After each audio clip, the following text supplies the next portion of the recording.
Pois con esta calor, aínda no verán atopámonos con que xa está o turrón á venda. Deixou de ser un produto do Nadal e, sobre todo, que terá que ver Mariah Carey en todo isto?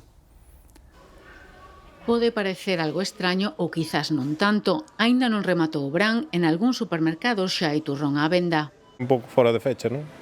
Yo creo que en diciembre ya llegaba. Ahora non sei, non apetece, non. A mí me parece me queda a Navidad moi lonxe todavía, eu vivo o día a día.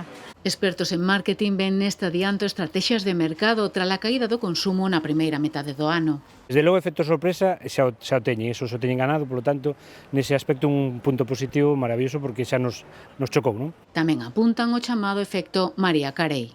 Vai un efecto Mariah Carey, non? De que se acaba Samhain e xa aparece Mariah Carey, e é verdad que se empezaba a adiantar o consumo tamén para de alguma maneira facer unha especie de compra intelixente a plazos, non? Do Nadal. No Nadal gastamos moitos cuartos, a plazos pouco a pouco, pois sí que podes chegar cos teus produtos que necesitas para esa época.